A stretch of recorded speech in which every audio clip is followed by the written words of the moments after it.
I remember on the night of December 6th when the cops let us go and we went inside, my baby just hugged me and cried.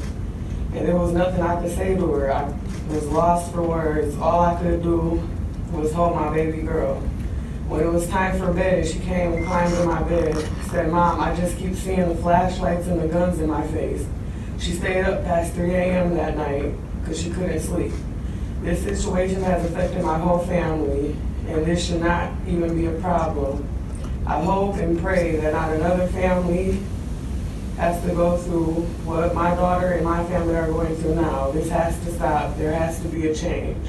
An 11-year-old girl was terrorized and traumatized.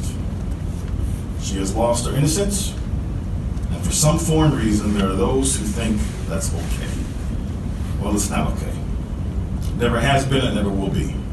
Never. I'm believing that some, if not all, who were involved that night wish they could do a retake. Because unfortunately, we've seen this episode too many times.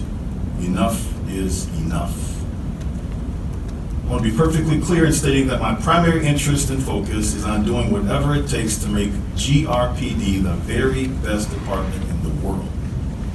As much as I want to see police reform occur nationwide, my one and only priority is the 616, the city of Grand Rapids. I believe that if we lead, others will follow. So to that end, City Manager, season, and the other is the honesty policy. Commissioner Jones, I think that we definitely need a policy that speaks to how we interact with children.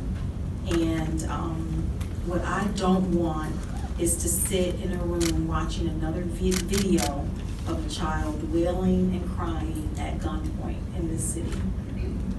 We have to figure this out. Innocent children crying at gunpoint. And so what you've heard me say, Chief and City Manager, repeatedly is, just as much as I don't want children dying at the hands of people who look like them, I don't want them in a position traumatized from people who have authority over them. We have to figure this out some way, shape, and form.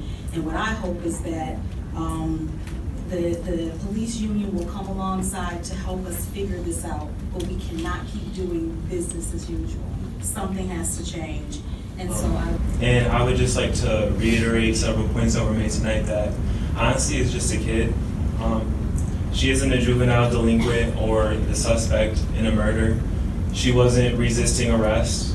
She's an 11-year-old girl who, just like my little sister, enjoys arts and crafts.